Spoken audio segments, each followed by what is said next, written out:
April 9th, 1956. Present. The only Westerner to ever escape Bangkok's infamous Klong Prem Prison, David McMillan's life is the stuff of legends. Born into privilege in London in 1956, he seemed destined for a conventional path. Yet he would become a multi-millionaire drug smuggler, constantly eluding authorities across continents. How could one man navigate the perilous world of international crime and survive some of the deadliest prisons in Asia? From his early days on children's television to daring smuggling operations spanning India, Australia, and Southeast Asia, McMillan's story is one of audacity, intelligence, and risk at every turn. Each step of his journey reveals a life lived on the edge, where cunning often mattered more than law or luck. This is the tale of a man who continually walked the fine line between recklessness and brilliance, challenging the limits of survival and leaving a trail of stories that blend danger, ingenuity, and sheer willpower. David McMillan entered the world on April 9, 1956, in London, England, into a family that blended ambition with creativity. His father, John McMillan, held a prestigious role in television as the controller of Associated Rediffusion, while his Australian mother brought a distinct mix of determination and resilience. Childhood for David was shaped by contrasts, privilege on one side and the quiet turbulence of his parents' separation on the other. Following their split, David, along with his mother and sister, emigrated to Australia, where the sun and open landscapes offered both freedom and a fresh start, but also new challenges for a young boy adjusting to an unfamiliar world. In Melbourne, David attended Caulfield Grammar School, a setting that nurtured both intellect and curiosity. Even at an early age, he displayed a restless energy, a tendency to explore beyond conventional boundaries, and a natural charm that drew attention. At just 12, he appeared nightly on the 9 Network's children's news program, Peter's Junior News, where he presented short news bulletins to his peers. This early exposure to public attention and responsibility gave him confidence, but also a taste of life under scrutiny, an experience that would echo through his future dealings in far riskier arenas. Beyond school and television, David's youthful years hinted at a fascination with the unknown. He gravitated toward adventure, technology, and experimentation, showing early signs of cleverness and daring that would later define his approach to the criminal underworld. Even as a boy, he was quietly observing how systems worked, learning patterns and testing boundaries in ways most would never notice. It was this combination of intelligence, curiosity, and willingness to take risks that would later propel him into a life filled with high-stakes operations and international intrigue, setting the stage for the extraordinary journey that lay ahead. David McMillan's first brush with the criminal world came almost by accident. While working part-time at a city cinema in Sydney, he met a circle of men who lived on the fringes of society, safecrackers whose previous livelihoods had been curtailed by police surveillance. They had turned to narcotics as a new, more lucrative path, and McMillan, with his natural curiosity and restless energy, found himself drawn into this hidden world. It wasn't long before he began making connections that would shape the trajectory of his life.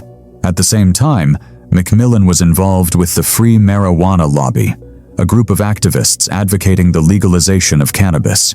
He distributed their monthly periodical, The Australasian Weed, which not only exposed him to political debates on drug policy, but also introduced him to a network of travelers and smugglers operating internationally. These connections blended the worlds of idealism and opportunism, opening doors to possibilities that few outside this subculture could imagine. By the late 1970s, McMillan had embarked on his first smuggling operations, moving hashish from India to Australia. It was during these early missions that he demonstrated a knack for clever, technical solutions to logistical challenges. One of his innovations was the bag duplication system at Sydney's Kingsford Smith Airport, a method designed to outsmart security and ensure safe transport of contraband. While the system was simple in concept, it required foresight, precision, and nerves of steel, traits McMillan would rely on repeatedly throughout his career. These early years in crime were not merely about greed, they were a training ground. McMillan learned to read people, anticipate law enforcement strategies, and navigate the shadows of international smuggling. His exposure to both high-risk schemes and complex networks laid the foundation for a life that would soon span continents, attract the attention of police forces around the world, and culminate in some of the most audacious escapes in criminal history. In these formative moments, the seeds of both genius and danger were planted, setting the stage for a career that would challenge borders, laws, and expectations. By the 1980s, David McMillan had transformed from an adventurous smuggler into a figure of international notoriety. His operations were no longer confined to small shipments of hashish. He had expanded into a global network that spanned multiple continents. Using dozens of false passports, McMillan could move undetected between Europe, Asia, and Australia, managing contacts, shipments, and financial transactions with precision. It was a world that required cunning, confidence, and nerves of steel, qualities he possessed in abundance. At the peak of his career, he was a multi-millionaire, owning properties, offices, and luxury cars across the globe, all acquired through the immense profits of his trade. McMillan's rise, however, was not without conflict. His path intersected with Lord Tony Moynihan, a disgraced figure with a penchant for elaborate schemes. In the Philippines, a plan designed to swindle McMillan using the betting stakes of Chinese cockfights nearly ensnared him. Alerted to the scheme by his circle of friends, McMillan narrowly avoided betrayal, while Moynihan later redirected his cunning to entrap another notorious smuggler, Howard Marks. These encounters highlighted both the constant danger McMillan faced and the intricate web of rivalries and alliances within the international underworld. His wealth, while a testament to his success, also drew scrutiny. A misstep involving the importation of a luxury Klene Coachworks car with undervalued paperwork triggered investigations that uncovered an extensive empire of houses and businesses purchased in cash along Australia's eastern coast.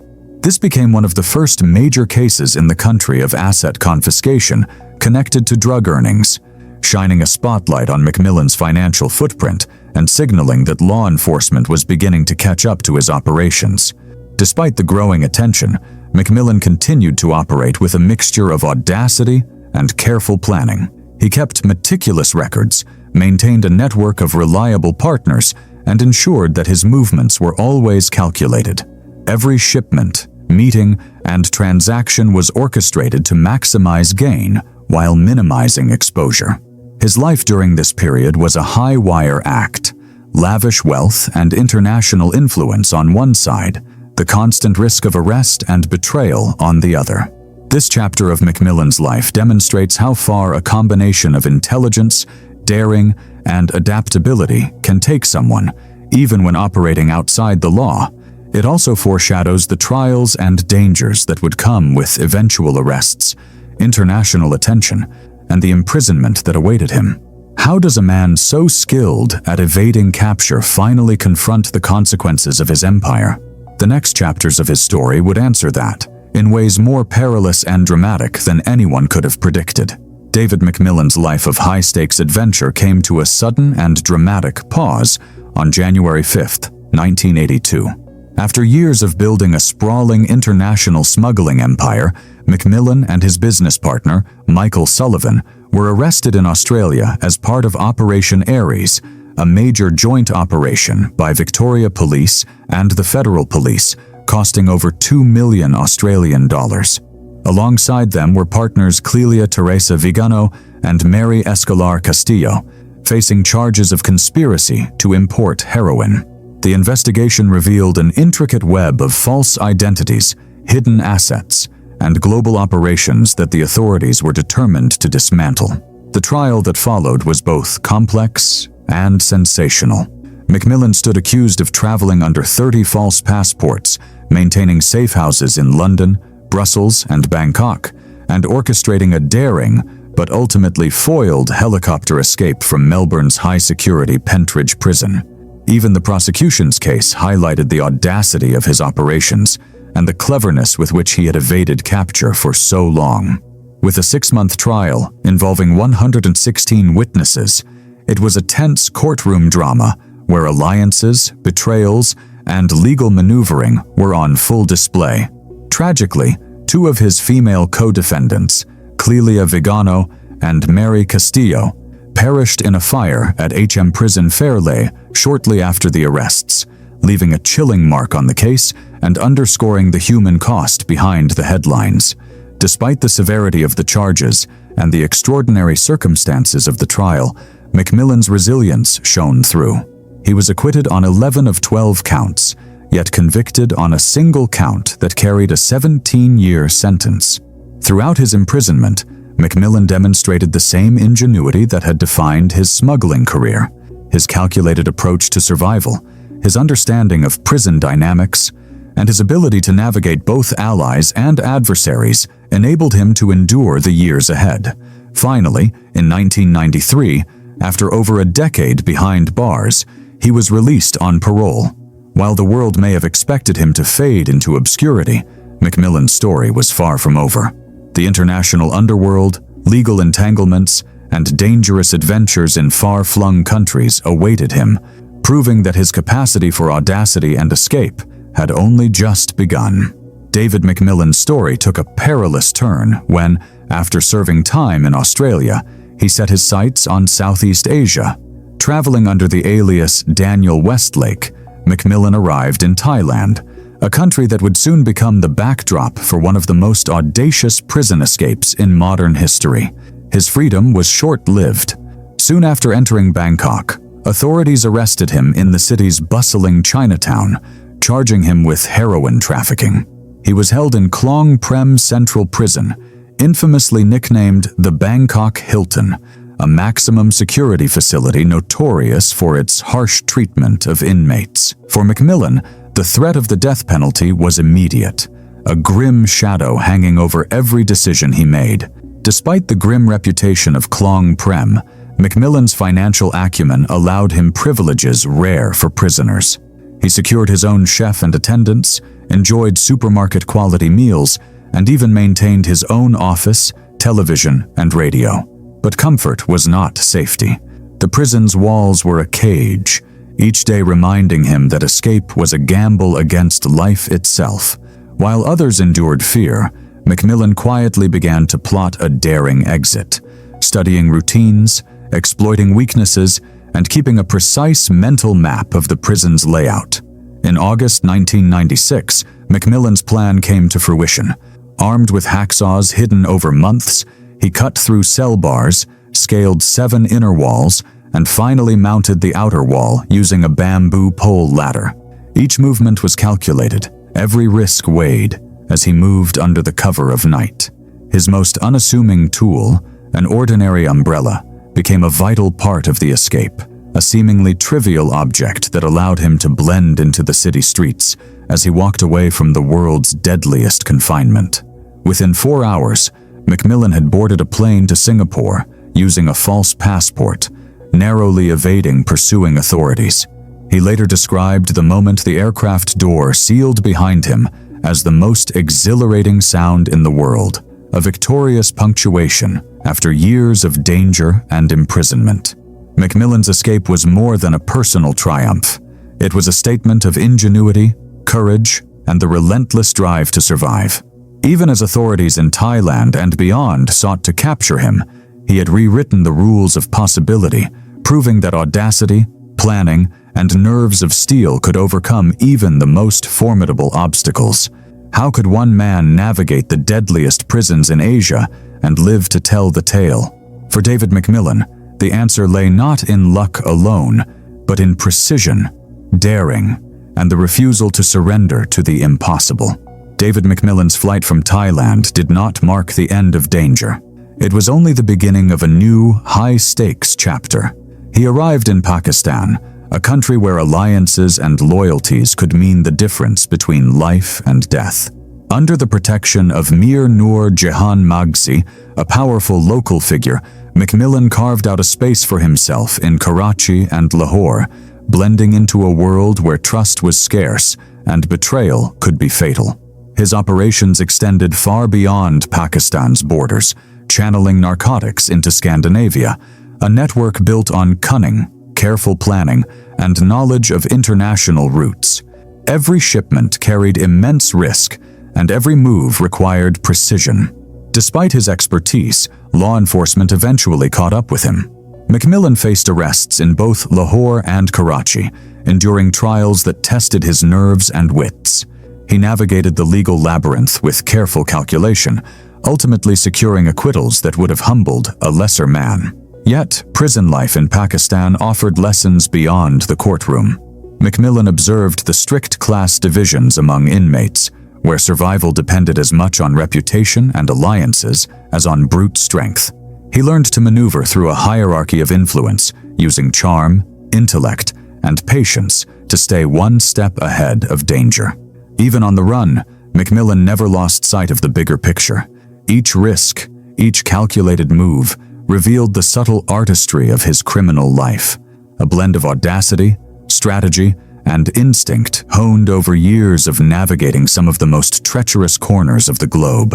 How could a man so deeply entangled in crime continue to outmaneuver both law and rival networks? For McMillan, it was a combination of courage, careful observation, and the uncanny ability to anticipate the unexpected that kept him alive and always moving forward. David McMillan's story did not end with his daring escapes across Asia. In 1999, he returned to London, stepping back onto the streets where his journey had begun decades earlier. But the shadows of his past were never far behind. The law had not forgotten him, and old associations still carried weight. In 2002, authorities apprehended McMillan, charging him in connection with long-standing narcotics operations. Each arrest reminded him that no matter how far he traveled, the consequences of his previous life followed closely. He faced intense scrutiny and the threat of lengthy prison terms, yet he navigated the legal system with the same precision and patience that had kept him alive for so long. 10 years later, in 2012, McMillan was again in the crosshairs, this time facing renewed allegations tied to international smuggling networks.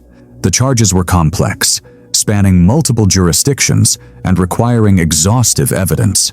Even at this stage, McMillan's resourcefulness was evident. He challenged authorities at every turn, leveraging knowledge of the legal system and his personal connections to contest charges and negotiate outcomes. Complicating matters further was the looming threat of extradition from Thailand, which pursued him relentlessly between 2014 and 2016. The Thai authorities argued that McMillan's escape from Klong Prem Prison decades earlier required him to serve the remainder of his sentence. Yet McMillan mounted a formidable legal challenge, highlighting procedural errors, his previous sentences, and international legal protections. The battle was as much a test of legal strategy as of endurance, requiring patience, tenacity, and an acute understanding of international law. Ultimately, the years of litigation, appeals, and legal maneuvering culminated in a resolution favorable to McMillan. He avoided the worst outcomes, securing his freedom while ensuring that his movements were no longer restricted by previous extradition threats. Yet even in freedom, the legacy of his past loomed large. His story was a testament to survival, intellect, and the fine line between recklessness and genius. Every arrest, every trial, and every negotiation underscored one truth. David McMillan had lived a life defined by audacity, calculated risk, and an unwavering will to remain one step ahead of danger. By the turn of the millennium, David McMillan had returned to London, stepping back into the city that had witnessed his earliest adventures. But the streets were no longer familiar. The law had grown more vigilant, and old adversaries had long memories. In 2002, McMillan faced his first major challenge since returning. Arrested for alleged involvement in international drug operations, he was thrust once again into a world of interrogations, surveillance, and courtroom battles. Despite the weight of the charges, he approached the situation with the same calm precision that had guided him through the deadliest prisons in Asia. 10 years later, in 2012, McMillan found himself under arrest once more. The allegations now spanned multiple countries, tying him to long-standing smuggling networks. The legal complexities were immense, requiring him to navigate overlapping jurisdictions, evidence trails, and aggressive prosecutors. Yet his strategic thinking and thorough understanding of international law allowed him to contest the charges effectively. He approached each hearing with a meticulous plan, ensuring that no detail could be used to his disadvantage. Meanwhile, Thailand continued to pursue him relentlessly. Between 2014 and 2016, McMillan faced the looming threat of extradition for his historic escape from Klong Prem Prison. Thai authorities insisted he complete the remainder of his sentence, but McMillan launched a formidable legal challenge. Citing procedural errors, previous sentences, and international protections, he turned the fight into a test of both legal strategy and endurance. The battle stretched over years, demanding patience and resilience. Ultimately, McMillan secured a resolution favorable to him. He avoided long-term imprisonment and the constraints of extradition, reclaiming a sense of freedom that had been elusive for decades. Yet the shadows of his past remained, a reminder that the life he had led carried both triumph and peril. Every arrest, trial, and legal maneuver highlighted the extraordinary lengths to which one man went to survive, adapt, and remain a step ahead. David McMillan's journey through the courts, prisons, and international legal systems was a final chapter in a story defined by audacity, ingenuity, and an unyielding will to live life on his own terms. David McMillan's story was always larger than life, and the media loved it. As a child, he had already tasted the limelight through early TV appearances in London and Australia.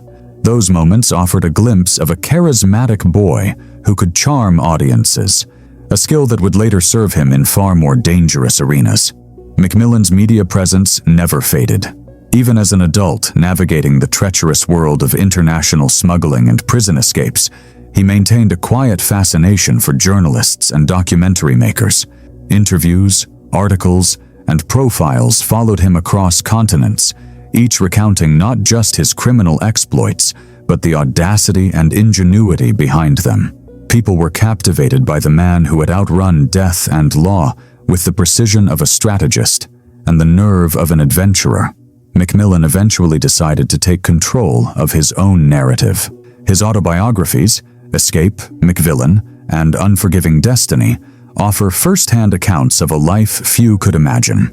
In Escape, he details the harrowing days inside Bangkok's Klong Prem Prison, recounting not just survival tactics, but the psychological and emotional toll of confinement. McMillan delves into the global smuggling networks, the innovations he introduced, and the high-stakes interactions with figures like Lord Tony Moynihan and Howard Marks. Unforgiving Destiny brings the story full circle, reflecting on the later arrests, legal battles, and the inner reflections of a man who had spent decades balancing on the knife edge of danger. These books reveal a duality: the criminal mastermind and the human being, the daring adventurer and the man coping with the consequences of his choices. Public perception of McMillan has always been complex. Some see him as a modern outlaw, a folk hero navigating impossible odds with intelligence and flair. Others condemn the criminal acts and the risks he imposed on society. Pop culture has embraced both sides of the story. References in documentaries, articles, and even fictionalized accounts highlight a figure who is as intriguing as he is controversial. Through his media appearances and autobiographies, McMillan has ensured that his story remains accessible, readable, and compelling, providing both cautionary tales and insights into a life defined by audacity, intellect, and survival. Above all, McMillan's legacy is not just in the headlines or prison records, but in the way he has crafted a narrative that allows people to understand the choices, risks, and mindset behind a life spent constantly evading danger. He remains a figure who challenges conventional ideas of morality, daring, and personal freedom, leaving behind stories that continue to fascinate and provoke thought. His life, told through both media and print, offers lessons on resilience, strategy, and the human capacity for adaptation in the face of extreme circumstances.